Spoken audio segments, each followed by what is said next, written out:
Hey guys, it's Goosebumps Completionist, and today I'm bringing you another review from the IDW comic series for the Goosebumps IP, and I'm going to be covering Volume 3, Horrors of the Witch House. Now, it's been a while since I've read an IDW comic. I think the last one I read was Secrets of the Swamp, and that's the only one out of the 4 volumes I've actually read. So this was a first time read for me, and this one I think is only 3 issues long when it came out, as Secrets of the Swamp, I think, was 5 issues. So this was kind of a change up for me to get used to. It was written by 2 fellows by the name of Denton J. Tipton and Matthew Dow Smith. I've never heard of them before. I'm sure they're nice people. Don't take any offense to this. But I'm kind of disappointed with this one. And here's my thing about the IDW comics. You know, when they first came out, I think in like 2018, around that range, I was an avid comic reader at the time, and I read like a few issues of Download and Die, but I never read the whole volume. And I just kind of put these aside, thinking that, oh, this is just some Goosebumps metaverse stuff that I'm probably not going to be into. But I will say this, after reading this, and especially after reading Secrets of the Swamp, I think this and Secrets of the Swamp are more in tune with what I'm looking for in these IDW comics, where these kind of feel like these standalone stories that possibly could be in Goosebumps, either in the books, or Stein can take the concept and make it into a book, or these probably would have fit better maybe in like an episode. This one, I will say up front, if you're not used to dynamic Goosebumps stories, trust me, there's not a lot out there. I mean, I think the most famous examples are actually from that old 90s TV show with like the Haunted Mask 2 or the Werewolf of Fever Swamp or the House of No Return episode, where we get different character perspectives in the story shown on screen. Here, they're trying to go for that. It has a somewhat good concept, but I think the length of this one does take a lot back from it. So off the bat, if I had to recommend this to people, I'd recommend this to you if you're a Goosebumps fan, like book-wise or that classic show. This feels more in tune to that. If you're into like the metaverse movie stuff, maybe the first 2 installments like Monsters at Midnight or Download and Die might do it for you more. But if you're like me, you'd probably like this and Secrets of the Swamp. So take that with a grain of salt if you want. But let's get into the plot overview without giving too much away. So this story is told throughout 3 issues collected in this hardback here. And the story starts off in this town of Beaver Creek, Oregon. And this old house called the Whaley House is being purchased from this realtor by this woman named Veruca Curry. And Veruca seems to be like an affluent woman. She might be a millionaire. She might be loaded in money. And she ignores that the house's history that the realtor is saying to her. She wants it really bad, and she's going to pay whatever price it takes to get it. Well, this catches the attention of this little girl named Rosie. And poor little Rosie doesn't have many friends in this town of Beaver Creek.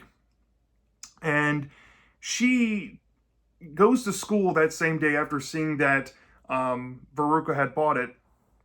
And she's kind of talking in her own little monologue about how she has this crush on a guy named Carlos. He's like this popular kid, and Carlos ends up becoming a character in the story, and how she kind of feels invisible where she's at. And she learns later at school that there's going to be a welcome event for the woman, Veruca, who purchased the home of this Whaley house at like the town square that night. So she wants to go there to kind of warn her to not get the house, because she definitely believes in the superstitions of the home, of it being haunted, or maybe a murder took place years ago. All these kids have these different stories, but she thinks that she's going to be like cool for doing this, and it might give her some street cred and give her some ammunition to make some friends. So she's telling her parents that night how she wants to go and how she wants to make friends, and her dad is kind of apprehensive because it's a meeting about the Whaley house, and he's kind of reinforcing his daughter's beliefs in it, and the mom's like, oh, you shouldn't be doing that, but they seem okay with it. So she heads to the meeting, and she meets up with this girl I think her name is Becca. And Becca's like this athletic girl, and they kind of hit it off on the benches talking about the Whaley house, and they're starting to kind of bond over this, um, woman coming up to present because she's like a millionaire and she's supposedly going to bring wealth to the town. And her crush Carlos may or may not be involved. And Carlos early on kind of mentioned to his buddies at school that I think his like dad or his older brother or something, maybe his sister, sold this woman like a chai latte. You got to remember this came out in 2019, so there is some mildly already dated lingo that's kind of cringe. Yeah, it's very kid gloved, I should say, with the dialogue in the story. But anywho, Veruca comes on stage and gives her, spiel that she's happy to be in the town. She loves owning the Whaley house. And she may or may not do something to the parents in the audience. And the kids can't quite put their finger on it. But when they go home later, they start hearing this banging and, buzzing sound. And this attracts Carlos, Becca, and Rosie to all kind of venture towards the Whaley house nearby. And they end up running into each other in the woods. They all have their flashlights. They end up going to the Whaley house to kind of spy on it. And when they go up to the window and they look inside, they see that Veruca is there, but she is like floating with all these, saws and drills going on, doing some renovation work by itself. So they found in the back of their brain that something supernatural is going on with Veruca. So this carries over into issue 2. So issue 2 starts off, the kids want to meet the next day in the lunchroom to kind of converse about what they saw the night before and make plans for later to meet up and go spy on Veruca some more. And the story's kind of, just hobbling along until it gets to the point where Veruca, we see her perspective where she's in the Whaley house and she has this tablet, like a smart tablet, that she's able to use to conjure spells with. And she puts a spell out there, and we don't know what it is until we get each of the characters' perspective of Rosie, Becca, and Carlos going through their own ordeal with some toys coming to life in their home, or just anything that resembles a figure coming to life. For Carlos, there's this little sock monkey puppet thing that comes to life and starts attacking him. For Becca, it's these sport trophies that come to life and start attacking her. And for Rosie, it's like stuffed animals in her room and anime characters on her laptop screen. And Rosie kind of figures out through her ordeal that throwing her laptop in the water kind of defeats it all and ruins the spell or the connection to it. And she gets this bright idea to, try to get in contact with Becca, because since she's made good friends with Becca, she has a cell phone. She texts them. They organize a rendezvous to go back to the Whaley house, because obviously Veruca has to be involved with this. And when they get there, they're greeted by a gargoyle. And this gargoyle ends up being, I guess, the henchman of Veruca. And this leads into the final issue where Veruca sits them down in her living room. The kids see the new house has been renovated. And she essentially drops a bombshell that she is a descendant of an actual Goosebumps villain from a famous early Goosebumps book, Monster Blood. She's the granddaughter of Sarah Beth. Yes, Veruca Curry. Of all, you got to go with it. I mean, in Secrets of the Swamp, I think Cassie was the mom of one of the main characters. So, and Cassie was a character in the Werewolf of Fever Swamp. So there you go. But anyway, she has picked the Whaley house because it's built on this magic rich land that she's able to do these mass conjuring spells with. And she goes into the spiel about how she's so, far in the tech age and how she's revolutionized magic and how she's going to overpass her grandmother and the legacy and success of being a witch, because the tablet is the future and she's able to reach a much longer web of villainry doing that, right? So she gives it this spiel, and the kids are given the option to join her while she takes over the world, and they can all be friends, or if they go against her, something bad's going to happen to them. So the kids get this idea, like, this girl's this woman's crazy. So they try to run from her. And then we get it up to speed of what happened to the parents early on in the first issue, since they were absent in the second issue, where they start chasing the kids around the town, and the kids have to hide in various aspects of the street, like in the alleyways, or they're running through some courtyards, backyards, whatever. And they're finally ended up being cornered by their parents, and then they manage to sneak off into the woods, and they say, "Hey, look, we have to find a way to defeat Veruca." And Rosie gets this idea that it's the tablet. They got to destroy the tablet, and then they could probably destroy her. So they had to go back to the Whaley house and defeat Veruca once and for all. And when they get there, Veruca may or may not try to put up a fight, but because of something that Rosie learned earlier with her laptop, it plays a role into the tablet, which may or may not end up solving the situation. But going even further, the kids realize that maybe they can use something like water, for example, to permanently put Veruca out of commission. And we get to see the story unfold after that, where the characters kind of have their kumbaya moment, their victory celebration, and then the ending happens, where it's kind of ambiguous, where they're trying to repair all the damages that were caused by Veruca, but something might be lingering out there. You just never know. And that's essentially Horrors of the Witch House. So yeah, let's start off with some positives about this. So one thing I can really applaud this comic for doing is telling a dynamic story. I love the fact that we get multiple character perspectives. Not only do we get Rosie, not only do we get Carlos, not only do we get Becca, but we also get the villain. We get more insight.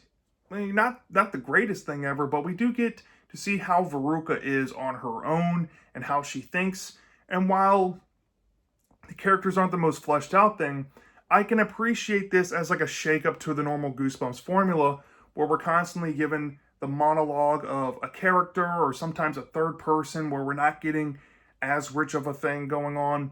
Going this route allows a more movie quality, to even say that, but it comes across that way, and that Werewolf of Fever Swamp episode or Haunted Mass 2 episode kind of way. So I can dig it for that.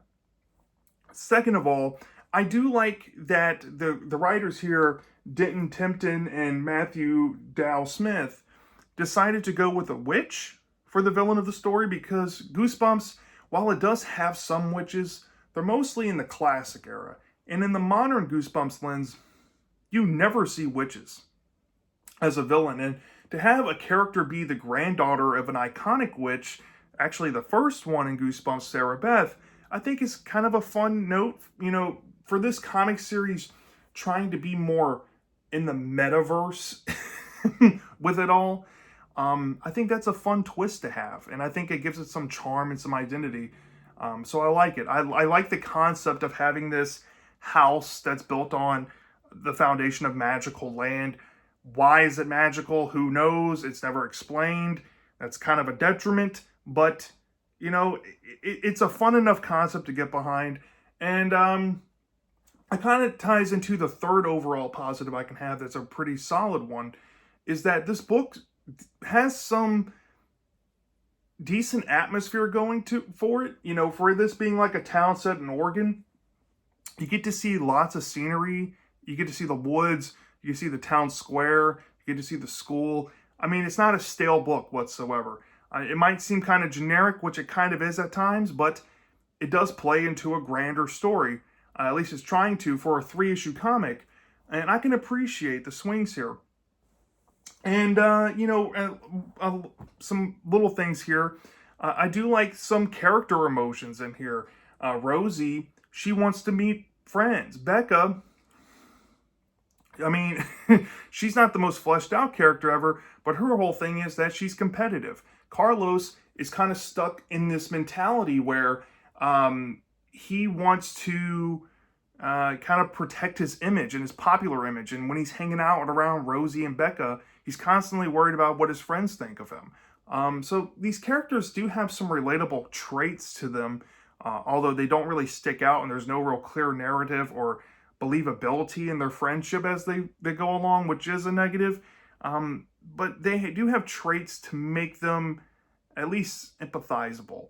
So for that, it works. And honestly, the climax for this being a kid gloved Goosebumps tale, what I mean by that is it's not graphic, it's not scary whatsoever.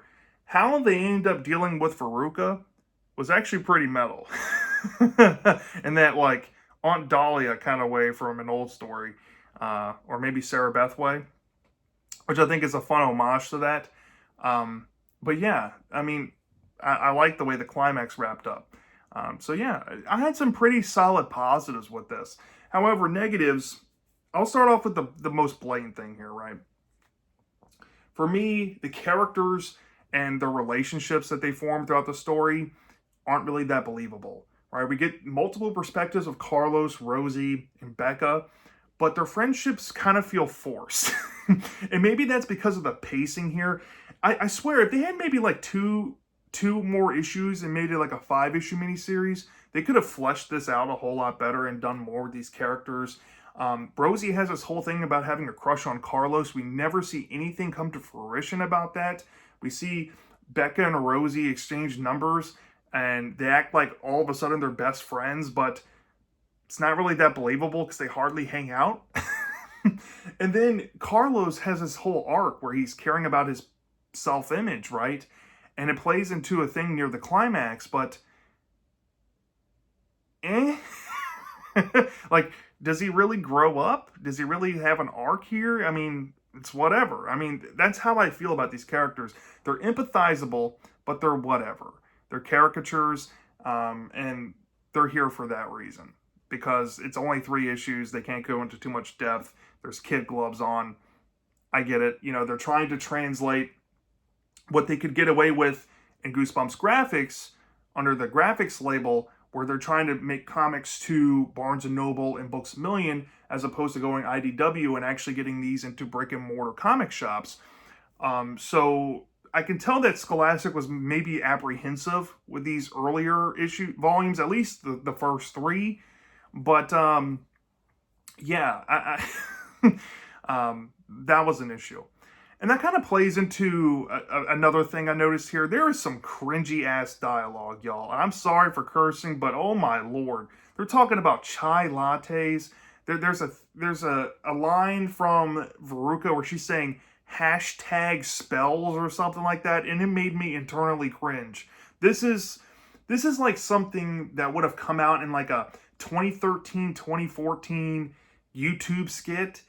And I don't know why this was a thing in like the 2010s, but for some reason, kids media, it just became a bunch of buzzwords from the internet nonsense. And seeing crap like that, it just hasn't aged well. So yeah, I mean, the dialogue with some of these characters are kind of hilariously bad. But it's kind of charming in that way because, you know, this is like for kids, so you can have fun with it if you're willing to, you know, give yourself to it. But I'm not gonna lie to y'all. Yeah, the writing in this, at least in terms of dialogue, not all there. I already talked about the pace because this is a 3-issue series. The pace in this is almost too fast, and it takes out the ability to absorb what can happen with the story, right? In a perfect world, this could have been like a 5-issue series where we had an issue building on to the parents disappearing from the plot after the first issue, about how maybe the parents have changed and started acting different towards the kids. And we can see how their relationships with their parents kind of enable them to think the way they do in their own social lives with their peers. So maybe that's why they get closer, is from their parents being dejected from them. That's clear setup they could have put into this comic, but they didn't do it. There's also more room to do things with Veruca as a villain, to build on her character a little more, to get into her mind instead of the superficial nature about how she just wants to overcome the legacy of her grandmother and prove that technology is the future, right? That's all fine, but I don't really get the shtick of why Veruca feels this compulsion. And what drives her to want to do this other than she's just a villain and she's a witch who's inherently evil. It's kind of bland with that. Which also plays into another negative I have about Veruca here. Veruca, she has some intimidation factor. She has some powers within her that are kind of fun. She can make things come to life like toys or anime cartoons. She can mind possess parents. She can create a gargoyle henchman. But putting a spell book on a tablet? I'm sorry, y'all. I mean, I try to get behind the idea, but the climax and how she's defeated is so easy. It's almost egregiously dumb to think about, like, her motives of wanting to do this. Like I said, we needed that extra issue of why she's trying to put all this on a tablet and what's so special about the tablet other than it's just future technology. I'm telling y'all, when y'all see what happens to the tablet in the story, you're going to laugh about how just dumb it is. And then how easily she's defeated, I think was a whack way to send her character out. I mean, I like the sentiment. I kind of wish there was more stakes and build up to that. But, you know, in the context of what we got, it just did not land that well, if I'm being honest, y'all. And one last little jab I could throw at this, right? With the kitty glove stuff. With the kitty glove and the kitty glove art, right? Look, I get it. I get it. This is made for kids. Fine. This is a comic series in the, late 2010s with the publisher IDW. They're trying to capture casuals with IDW in the comic book stores. They're not trying to put these out that much in Books A Million and Barnes & Noble. That's not their first focus. They're trying to capture casuals who read comics to read a Goosebumps comic and then go buy Goosebumps books at their bookstores.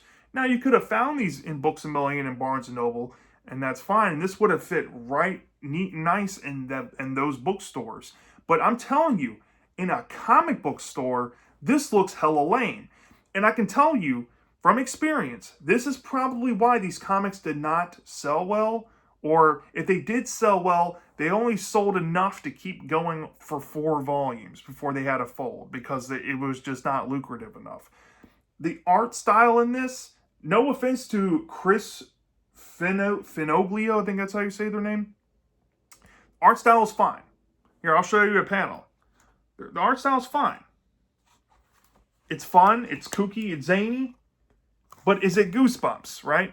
It's almost too cartoonish. And I'm not saying that Goosebumps isn't known for having goofy, cartoonish stories and all that. It has its place. But for this story, for this being kind of like a dark story almost, where this woman, kind of wants to do something sinister, it's not something that's played for gag humor unless we're talking about the whole technology bit, which is its own little rabbit hole to talk about. But it just didn't match what I think the story was trying to go for. And it kind of took me out of it at some point, y'all. There's people out there who say they love Goosebumps, but love to dog on it and love to like kind of bash at its shortcomings.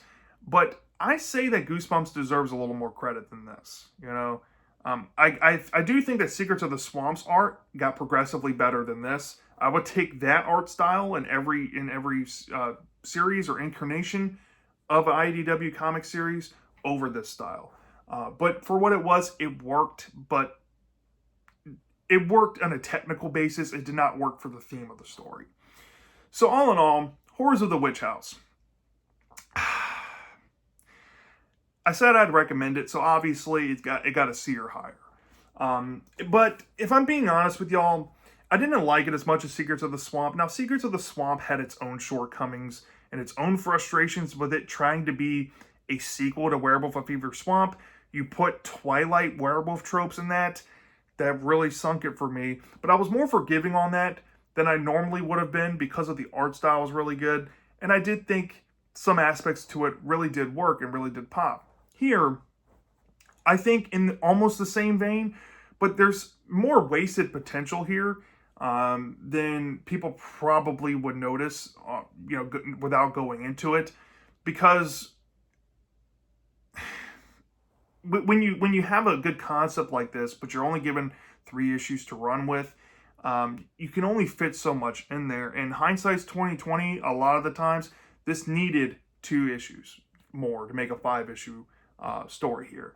It needed a different artist, a little more serious, maybe less cartoony, and a little improvement on the dialogue. And this probably could have been a high-hitting one. But, you know, with all those problems I said beforehand, those did add up. But I came out thinking that this one was fine, pushing average, you know, fine average, light good.